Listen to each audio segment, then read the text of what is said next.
Nanica buca vai pegar. Mamãe foi pra feira, papai foi trabalhar. Boi, boi, boi, boi, boi, boi da cara preta. Pega essa menina que tem medo de careta. 흔들리지 않는 편안함. 시몬스 침대. 할렐루야. 네, 침대 팔려 나오진 않았습니다. 네, 오늘 말씀을 준비하면서 오늘 말씀 제목이 제가 흔들리지 않는 평안함 이렇게 했거든요. 편안함 아니고 평안함 이렇게 했습니다. 네, 광고 카피가 좀 생각이 나서 영상을 하나 준비했습니다. 네, 저희 집에 저 침대가 있는 건 아닌데, 그 옆에 이렇게 잠자리 자다 보면은 옆 사람 때문에 잠 못 주무실 때 있죠. 어떨 때는. 그래서 옆 사람이 조금만 뒤척여도 조금 민감하신 분들도 민감하기 때문에 못 주무시는 분들도 있고, 좀 여러 가지 이유 때문에 좀 못 하시는 분도 있고. 근데 이제 다른 것들이 흔들리지 않고 이렇게 평안하게 살 수 있는 것은 과연 무엇일까? 오늘 우리가 좀 말씀을 통해서 좀 보려고 합니다. 오늘 시편 강의의 5번째 시간입니다. 오늘 시편 특별히 62편 이 말씀 우리 좀 같이 보려고 하는데요. 시편은요, 우리가 앞서 불렀던 이 찬양의 가사로도 굉장히 잘 알려진 시입니다. 우리 아까 마지막에 불렀던 찬양 있죠? 나의 영혼이 잠잠히 하나님만 바라라. 이 찬양, 이 찬양의 가사로 잘 알려진 시고요. 다윗의 시라고 이 표제에 쓰여 있습니다. 여러분 성경에도 거기 쓰여 있죠. 위에 다윗의 시. 그러니까 여러분 이 시편을 볼 때에는 다윗의 생애를 묵상한다면 우리가 더 크게 은혜를 받으면서 시작할 수 있습니다. 그 앞에 표제가 괜히 써 있는 게 아닙니다. 다윗의 시 그러면 우리가 알고 있는 다윗의 스토리들을 쭉 생각해 보면서 구체적인 표제가 있다면 그렇게 지난주 말씀처럼 사울이 사람을 보내서 다윗을 포위했을 때 그러면 그때를 생각하면서 말씀을 찾아서 보면 되고, 그런 것이 없다고 하더라도 우리가 다윗의 그 삶을 통해서 우리가 하나님 어떻게 역사하셨는가 그런 것들을 묵상하면 굉장히 큰 은혜로 우리가 이 시편을 받아들일 수 있습니다. 자, 그렇다면 오늘 이 시는 다윗의 인생 가운데서 과연 어떤 모습을 배경으로 했을까요? 아쉽게도 성경은 다윗의 시라는 그 말 이외에는 더 이상 다른 표현을 써놓지 않습니다. 정확한 시기나 사건에 대해서 이야기하지 않죠. 어쩌면 성경이 다 기록하지 못한 다윗의 삶의 한 자락에서 이 시가 나왔을 수도 있고요. 또는 후대에 누군가가 다윗의 삶을 생각하면서 그의 삶을 기리면서 이 시가 또한 지어졌을 수도 있습니다. 다만 오늘 시편에 나오는 이 3절과 4절의 말씀을 통해서 개인적으로는 다윗이 왕의 자리, 아직 왕은 되지 않았지만 사울에 의해서 좀 높은 자리에 있었던, 사울에게 쫓겨나기 전에 좀 높은 자리에 있었을 때 그때 기록된 것은 아닌가 하는 그런 추측을 좀 해보게 됩니다. 우리 함께 시편 62편 3절과 4절의 말씀 앞에 화면 보면서 읽겠습니다. 시작. 기울어가는 담과도 같고 무너지는 돌담과도 같은 사람을 너희가 죽이려고 다 함께 공격하니 너희가 언제까지 그리하겠느냐. 너희가 그를 그 높은 자리에서 떨어뜨릴 공리만 하고 거짓말만 즐겨하니 입으로는 축복하지만 마음속으로는 저주를 퍼붓는구나. 저 개인적인 생각에는 이 부분이 자신이 처한 그 상황에 대한 그런 비유적인 표현들이 아니었나 그렇게 좀 생각을 해봅니다. 비록 자신이 높은 자리에 있다고는 하지만 여전히 그들은 겉과 속이 다르게 자신을 대하고 있다라는 것이죠. 그러다 보니까 어떻습니까? 다윗은 세상 가운데서는 기댈 곳조차 없어서 매우 위태로운 상태에 있었던 거죠. 마치 기울어가는 그런 담처럼, 그리고 흔들리는 울타리처럼 다윗이 그렇게 있었다라는 것입니다. 그런데 그런 자신에 대해서 누군가가 와서 도와주고 구해주고 지탱해주고 이런 것이 아니라 오히려 그런 다윗을 향해서 모두가 달려들어서 그를 쓰러뜨리려고, 그를 내려오게 하려고 하는 그런 상황. 여러분 어떻습니까? 흔들릴 수밖에 없겠죠. 그의 삶 전부가 큰 파도 앞에서 요동치고 있다 이렇게 하여도 맞을 그런 상황입니다. 그런데 오늘 다윗은 이 시를 통해서 자신은 결코 흔들리지 않을 것이다, 요동하지 않을 것이다 라고 그렇게 믿음으로 선포를 합니다. 우리 함께 시편 62편 1절과 2절의 말씀 같이 읽겠습니다. 시작. 내 영혼이 잠잠히 하나님만을 기다림은 나의 구원이 그에게서만 나오기 때문이다. 하나님만이 나의 반석, 나의 구원, 나의 요새이시니 나는 결코 흔들리지 않는다. 아멘. 흔들리려는 자가 있고요, 흔들리지 않는 자가 있습니다. 흔들리는 자와 흔들려는 자와 흔들리지 않는 자. 오늘 이 시편 62편 가운데 나타나고 있는 그런 구도입니다. 흔들려는 자들은 거짓과 저주에 머무르면서 의인들을 괴롭게 하고 있어요. 실컷 흔들어 놓고 그들을 끌어내리는 것, 이것이 악인들로 대변되는 흔들려고 하는 자들이 보여줬던 그런 행태들이었습니다. 반면 오늘 다윗은 어떻게 그 상황을 대하고 있습니까? 하나님을 향한 믿음 안에서 흔들리지 않겠다라고 그렇게 선언하고 있죠. 본인이 흔들리지 않는 게 아니에요. 내가 흔들리지 않겠다, 아무리 이런 상황이 와도 내가 흔들리지 않겠다, 이렇게 이야기하고 있어요.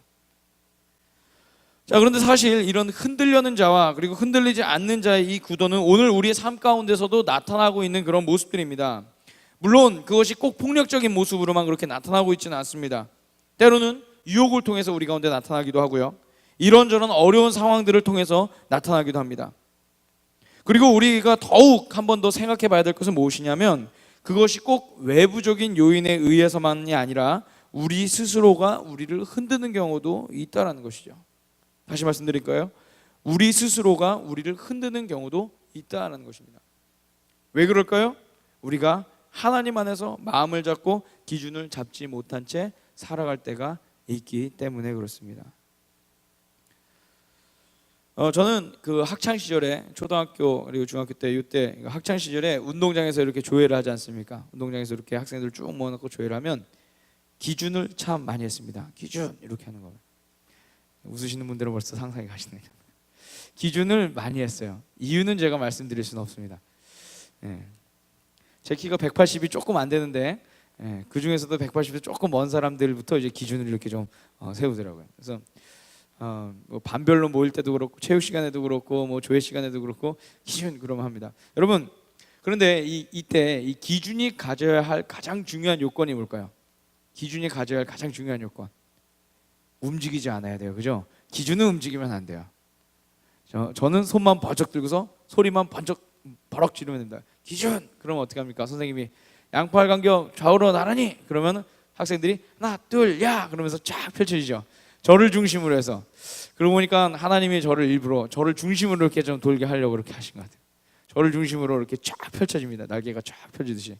그러면은 키 제일 큰 친구는 어떻게 될까요? 저기 끝까지 가야 돼요. 저는 안 움직여야 되는데 그 친구는 한 10발자국 뛰어가야 되는 거죠. 자, 움직이지 않아야 돼요. 기준은 움직이지 않아야 돼요. 만일 기준이 움직이면 어떻게 됩니까? 기준이 움직이면 기준 그러고서 움직이면 어떻게 됩니까? 대열이 막 흐트러지죠. 양팔 간격이 뭐가 기준인지 모르죠. 어디를 향해서 가는지. 반면에 기준이 정확히만 서 있으면 어떻습니까? 아무리 여러 사람이 모여 있어도요, 기준만 정확하게 딱 세워져 있으면 쫙 우리 국군의 날 그 열병식 보는 것처럼 그렇게 할 수 있습니다. 그게 다 그냥 가는 게 아니라 자기가 봐야 되는 그 기준을 다 정해주고 그 시작을 하는 거거든요. 기준만 정확하게 있으면 아무리 많은 사람, 수백 명, 수천 명이 모였어도 흔들리지 않고 딱 줄을 맞출 수가 있어요. 자, 오늘 다윗의 고백도 그와 같습니다. 다윗이 흔들리지 않고 변함없으신 하나님께 자기 삶의 기준을 두고 의지했을 때 그는 어떤 상황 속에서도 흔들리지 않고 그 길을 걸어갈 수가 있었죠. 아무리 이곳 저곳에서 그를 끌어내리려고 하고 망하게 하려고 해도 그는 결코 영적으로 흔들리지 않았다라는 것입니다. 주님이 반석이시라는 분명한 기준, 나의 구원이시라는 기준, 자신의 요새이시라는 분명한 그 기준, 이것이 확실했기 때문에 그는 흔들림 없이 주님 앞에 나아갈 수 있었던 것이죠. 반면 여러분, 기준이 불명확한 이들은 어떻습니까? 기준이 불명확한 사람들. 저는 이스라엘 역사 속에 나오는 많은 왕들과 그 역사들을 보면서 끊임없이 흔들리는 자들의 그 모습을 보게 되었습니다. 여러분도 다 잘 알고 있는 그런 내용이에요. 여러분, 이 사람들이 왜 이렇게 흔들렸을까요? 그 원인이 무엇이었을까요? 오늘 말씀과 같이 생각해 보면 이들에게 다양한 신들, 바꿔서 말하면 다양한 기준들이 있었기 때문이다라는 것이죠.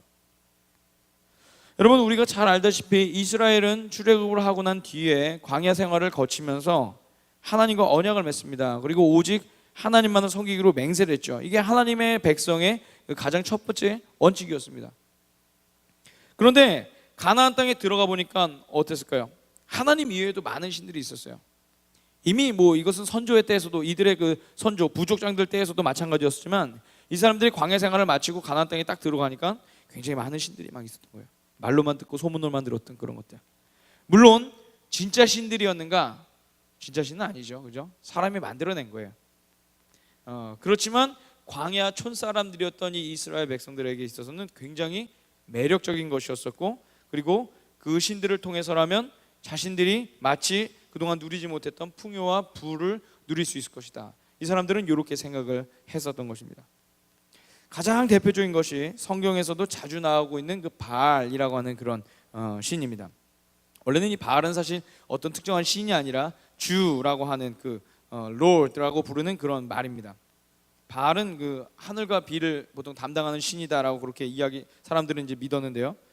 그리고 당시 이제 이야기가 있어요. 이 신화 같은 게 있는데, 당시 가뭄의 신으로 불렸던 그 모토와의 그 전쟁을 통해서 이기면서 농경 사회로 변화되고 있던 그 가나안 지역의 가장 중요한 신으로 부각되었다라는 그런 설도 있습니다. 그래서 각 민족마다 조금씩 다른 그 바알의 형상들이 좀 있고요. 그리고 각자 조금씩 다른 그런 그 스토리들이 그들 가운데 있었어요. 그런데 이에 반해서 당시 사람들은 이스라엘을 이끄신 그 하나님에 대해서 어떻게 이해했느냐 하면, 유목민들의 신 이렇게만 생각하고 있었습니다. 떠돌이들의 신 요거죠. 나쁘게 얘기하면 떠돌이들의 신 요거예요.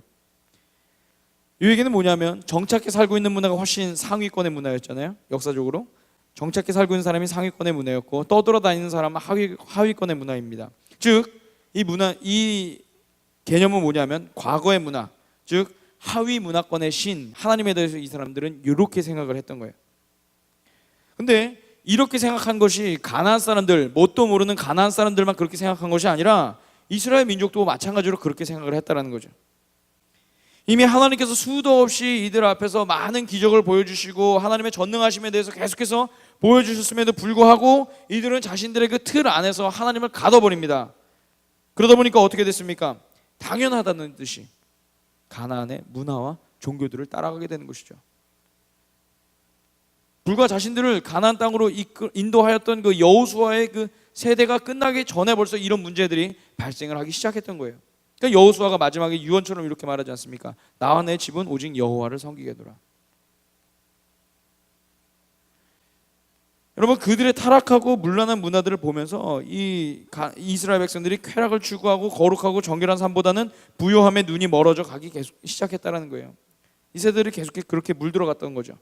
이것이 여호수아서 후반부부터 사사기를 거쳐서 열왕기 상하까지 일어났던 이 백성들의 모습들이었습니다. 자, 성경은 그런 긴 역사를 쭉 기록을 하면서, 특별히 왕들의 역사를 기록을 하면서 이런 역사 문화 속에서 좋은 왕과 나쁜 왕에 대한 그런 기준을 대해서 이렇게 말씀합니다. 하나님 앞에 신실했는가, 이렇게 말씀합니다. 하나님 앞에 신실했는가. 그것이 좋은 왕, 나쁜 왕을 갈라놨던, 평가할 수 있었던 유일한 기준이었다는 거죠. 뭐 나라 경제가 어땠고, 뭐 정치는 어떻게 했고, 사회 복지는 어떻게 했고, 뭐 이런 것들은 다 2차적인 문제였어요. 그들이 바벨론 포로기를 지나서 자신들의 역사를 결국 돌아보니까 하나님 앞에 올바른 기준을 갖고 사는 것이 가장 중요한 일이었다라는 것들을 이 역사가들은 깨달았던 거죠. 그래서 이 역사가들은 그것들을 기록해냈던 거예요. 왜요? 다양한 역사 속에서 오직 한 분, 하나님만 흔들리지 않으시고 하나님만 변함이 없으시고 이스라엘 민족을 사랑하시고 그들을 이끄셨기 때문입니다.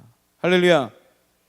그래서 그분 앞에 기준을 두고 살았던 그때에는 이들이 뭐 아무리 큰 어려움을 만났어도, 뭐 아시리가 쳐들어오건 누가 쳐들어오건 이들이 아무리 큰 어려움을 만났어도 흔들리지 않고 그것들을 이겨낼 수 있었지만, 그렇지 않고 엉뚱한 신들의 이들이 마음을 빼앗기고 살았을 때에는, 그것에 기준을 두고 살았을 때에는 아무리 잘 살아도, 사실은 아하방이나 여로보암 2세 때는 사실 굉장히 잘 살았던 그런 때였는데, 아무리 잘 살아도 국력이 신장되었을지 몰라도 갈피를 못 잡고 이 사람들은 계속해서 흔들리면서 살았었다는 거예요. 이게 성경의 역사가들이 우리 가운데 보여주고 있는 그런 가장 중요한 관점이었습니다. 자, 그런데 여러분, 비단 그들만의 이야기겠습니까? 오늘 우리도 마찬가지 아닙니까? 오늘 우리가 살아가면서 갖게 된 다양한 가치관들과 기준 속에서 우리도 하나님 앞에는 서지 못하고 다른 것들은 민감하게 반응하고 있는 것은 우리가 아닐까요? 열왕기하 17장 7절에서 8절의 말씀에서는 성토하듯이 이 역사가가 그들의 잘못되었던 역사에 대해서 이야기하고 있습니다. 이스라엘 백성들 앞에서 늘 신실하시던 하나님과 그에 반해서 하나님 앞에 늘 신실하지 못한 채 다른 기준을 갖고 살았던 이스라엘 백성들에 대해서 이렇게 말하죠. 우리 함께 열왕기하 17장 7절과 8절의 말씀 같이 읽겠습니다. 시작. 이렇게 된 것은 이스라엘 자손이 자기들을 이집트 땅에서 이끌어내어 이집트 왕 바로의 손아귀로부터 구원하여 주신 죄를 짓고 다른 신들을 섬겼기 때문이며 또 주님께서 이스라엘 자손의 면전에서 내쫓으신 이방 나라들의 관습과 이스라엘 역대 왕들이 잘못한 것을 그들이 그대로 따랐기 때문이다. 아멘. 사랑하는 여러분, 하나님의 입장에서 본다면 여러분 이 상황이 얼마나 가슴 아픈 모습이겠습니까? 분명 이들에게 삶의 기준과 나아가야 할 방향을 분명하게 보여주신 분이 하나님이세요. 그런데 이들은 계속해서 어떻게 살았습니까? 계속해서 이쪽 저쪽 한눈을 팔면서 살았다라는 것이죠. 돈 되는 이 무엇인지에만 관심을 갖게 되었고 이 세상 속에서 높아지는 일이 무엇인지만 찾아다니는 그런 모습들. 여러분, 그들만 아니라 오늘 우리의 삶 가운데서도 이런 모습들이 나타나고 있다는 것, 우리는 오늘 말씀 앞에서 우리의 삶을 다시 한번 돌이켜봐야 할 줄로 믿습니다. 피겨 스케이팅 그 선수들을 보면요, 뭐 어떤 때는 막 10번도 넘게 막 빙글빙글 막 이렇게 도는 연기들이 있습니다. 그런데 이상한 것은 이 선수들이 빙글빙글 막 도는데 어지러워하지 않는다라는 거죠. 그죠? 우리는 어떻습니까? 우리는 코끼리 코 이거 한 서너 바퀴만 돌아도 딱 머리 들면은 비틀비틀 이렇게 되는데 이 선수들은 뭐 셀 수 없이 많을 만큼 막 그리고 굉장히 빠르게 돌잖아요. 그죠? 막 빠르게 돌고 난 뒤에도 그 다음 동작을 딱 고난이도 동작을 또 막 합니다. 뭐 점프도 뛰기도 하고 막 그렇습니다. 뭐가 다르기 때문일까요? 먹는 게 다를까요? 아니면 뭐가 다를까요? 제가 근데 몇 년 전에 그 피겨 스케이팅 선수가 인터뷰했던 게 있었어요. 질문 궁금하잖아요. 그래서 이 리포터 가서 인터뷰를 했습니다. 어떻게 그거 안 넘어집니까? 그랬더니 그 대답이 이렇게 나왔습니다. 스핀을 할 때 한 기준점을 보고 그것을 계속해서 본다는 거죠. 돌면서 계속 그것을 본대요. 그러면 스핀이 마치고 난 뒤에도 흔들리지 않는다. 이렇게 이야기를 하더라고요. 그 인터뷰를 보고 제가 해봤을까요? 네, 해봤겠죠. 네, 제가 했는데 잘 안 되더라고요. 네.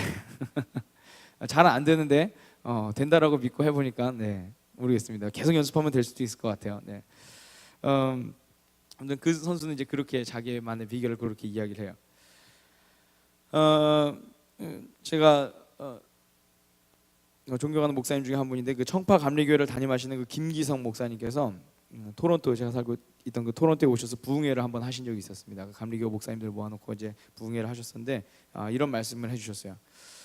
우리가 잘 아는 그 한자 중에 가운데 중자 있죠. 가운데 중자가 있고요. 그리고 마음 심자가 있습니다. 가운데 중자, 마음 심자. 네. 요 글씨가 만나서 위 아래로 배열되면, 그러니까 좌우로 배열되면 중심이 이렇게 되겠지만 위 아래로 배열되면 어떤 글씨인지 혹시 아십니까? 충자. 역시 잘 아시는군요. 충자입니다. 충자. 어떤 때 충자죠? 충성하다 할 때 그 충자죠, 그죠? 충성이라는 것입니다. 마음의 중심이 하나다, 이렇게 이야기할 수 있습니다. 오늘 설교 안에서 풀어내면 기준이 하나다, 이렇게 이야기할 수 있습니다. 그런데 지금 이 충자라는 이 글자 안에다가 가운데 중자 하나를 더 집어넣으면 여러분 어떤 글자 되시는지 아십니까? 충자 안에 또 다른 가운데 중자 하나 들어가면 그때는요 근심할 환자가 됩니다. 근심할 환자. 왜 그럴까요? 마음속에 기준이 두 개이기 때문에, 마음속에 기준이 두 개이기 때문에 이리저리 흔들린다는 거죠. 그래서 중심 못 잡고 이리저리 흔들리다 보니까 어떻습니까? 근심이 생기고 고민거리도 늘어나고 결국 그것이 병이 된다는 것이죠. 이 말씀을 이렇게 해주시는데 제 마음 가운데 탁 와닿았습니다. 사무엘상의 그 말씀을 보면 사울 왕의 타락에 대해서 그 많은 이야기들이 나옵니다. 그런데 그가 타락한 가장 근본적인 원인을 보면요, 그의 삶의 기준이 하나가 아니라 여러 군데에 있었음을 볼 수가 있습니다. 바꿔 말하면 그가 하나님을 몰랐기 때문에 타락한 것이 아니라 하나님 말고도 다른 것에 마음을 빼앗기고 살았기 때문에 타락했다라는 것이죠. 하나님 말고도 다른 것에 기준이 있었던 거예요. 자신이 가진 왕권을 빼앗기지 않기 위해서 사람들의 눈치를 보았고, 그리고 누가 행여나 자신을 흔들까 봐 도리어 그가 남을 막 흔들어 놨죠. 그렇다면 여러분, 오늘 그의 이야기가 우리에게 시사하는 바가 굉장히 큽니다. 우리도 지금 그와 같은 모습을 보일 때가 굉장히 많기 때문에, 오늘 우리 모두는 여기 하나님 다 알고 하나님 믿기 때문에 이 자리 가운데 나왔다라고 말합니다. 그렇지만 우리가 하나님을 몰라서 타락하는 것이 아니라 하나님 말고도 다른 것들의 기준을 두고 살려고 할 때 우리도 언제고 타락할 수 있다라는 것이죠. 이를테면 자기 미래, 자기 계획, 미래에 대한 불안, 쾌락만을 추구하는 그런 삶, 성공에 대한 목마름, 세상 가운데 부요함들에 우리가 집중해 있는 건, 사람들로부터 인정, 수도 없이 많은 우리 삶 가운데서 나타나는 그런 여러 가지 욕망과 여러 가지 유혹들. 여러분, 이것들이 다 뭡니까? 언제든지 흔들리는 것들이에요. 기준이 없어요, 그죠? 언제든지 흔들리는 것들이에요. 마치 패션과 같아요. 언제는 2버튼 양복이 유행이었다가, 언제는 3버튼 양복이 유행이었다가, 언제는 1버튼이 유행이었다가. 여러분, 기준이 달라요. 언제든지 흔들리는 거죠. 겉으로 보기에는 손을 들고서 막 기준 이렇게 소리 지르는 것 같은데, 그런데 실상은 시대의 흐름에 따라서 이리 갔다가 저리 갔다 하는 거죠. 여러분, 그러니 이거 쫓아다니면 어떤가요? 피곤하고 지치고 다 얻은 것 같은데, 다 단 것 같은데, 그런데 어느 순간 기준이 또 멀어져 있으니까 아직도 많이 남은 것 같고, 마음 가운데 근심밖에 생길 게 없는 거죠. 하나님은 어느 순간 멀어져 있고, 여러분 계속해서 이렇게 흔들리며 살 수밖에 없다는 것입니다. 여러분, 이렇게 한번 생각해 봤으면 좋겠습니다. 배가 파선이 됐습니다. 어떤 사람이 물에 빠졌습니다. 이제 죽었구나 라고 막 그렇게 생각할 무렵에 저 멀리서 구명정 하나를 발견합니다. 열심히 헤엄쳐서 가면 닿을 것 같아요. 그래서 막 헤엄을 쳐서 가고 있습니다. 막 헤엄쳐서 가고 있는데 자기 옆에 뭐가 둥둥둥둥 떠다니는 게 보여요. 뭔가 봤더니 돈꾸러미가 이렇게 있는 겁니다. 가는 방향이랑 좀 다르게 있어요. 그런데 구명정을 바라보고 이 돈꾸러미를 바라보았더니 잘하면 붙잡고 갈 수 있을 것 같아요. 돈꾸러미를 향해서 막 갑니다. 또 반대쪽을 보니까 또 다른 게 또 있어요. 다른 돈꾸러미가 또 있어요. 아마 돈이 굉장히 많은 사람이 거기 빠졌었나 봐요. 돈 뭉치가 또 떠다니니까 또 그곳을 향해서 또 갑니다. 어찌 해야 될까 막 계속해서 혼란스러워하면서 이리 갔다 저리 갔다 하는 거죠. 그러다가 자신이 있었던 뒤를 한번 돌아봤습니다. 거기에는 자신이 그 당시에 몰랐던, 못 알아봤던 보물 상자가 딱 있었습니다. 아니, 내가 저걸 놓치고 왔네. 저걸 갖고 왔어야 되는데. 그곳을 향해서 막 헤엄쳐서 가요. 그리고 나서 잡으려고 갔더니 어땠을까요? 돈꾸러미 물을 먹어서 쑥 빠지고, 반대쪽 돈꾸러미도 물을 먹어서 쑥 빠지고, 보물 상자도 어느 순간 쫓아가 보니까 쑥 물을 먹어서 빠지고, 자신이 가진 게 아무것도 없어진 거죠. 아유, 살아야겠다. 구명정을 바라봤는데 본인이 어디로 갔는지도 모릅니다. 분명히 있어야 될 구명정이 이리저리 쫓아다니다가 없어졌다는 거죠. 사랑하는 여러분, 예수님은 이 땅 가운데 오셔서 우리에게 직접 흔들림 없는 그런 삶을 보여주시고, 또한 우리를 그런 삶으로 초대하셨습니다. 겉으로는 하나님 앞에 사는 것 같으나 그 삶의 속은 이런저런 기준과 욕망들로 인해서 막 흔들리고 있었던 그런 우리들을 향해서 예수님께서 분명한 기준을 보여주시죠. 십자가를 통한 하나님의 구원과 걸어가야 할 그 길. 오늘 주님은 우리 가운데 그것들을 분명하게 보여주셨어요. 그 길만이 변함없는 살 길이었기 때문입니다. 할렐루야. 오직 그 길만이 변함없는 살 길이었기 때문에. 여러분, 물론 그 길을 걸어가는 것, 오늘 우리가 여기서 이렇게 앉아서 이야기하는 것처럼 말처럼 쉽게 우리가 이야기할 수 있는 그런 것들은 아닙니다. 하나님의 기준점을 바라보고 산다는 것이 여러분 결코 쉬운 일은 아니죠.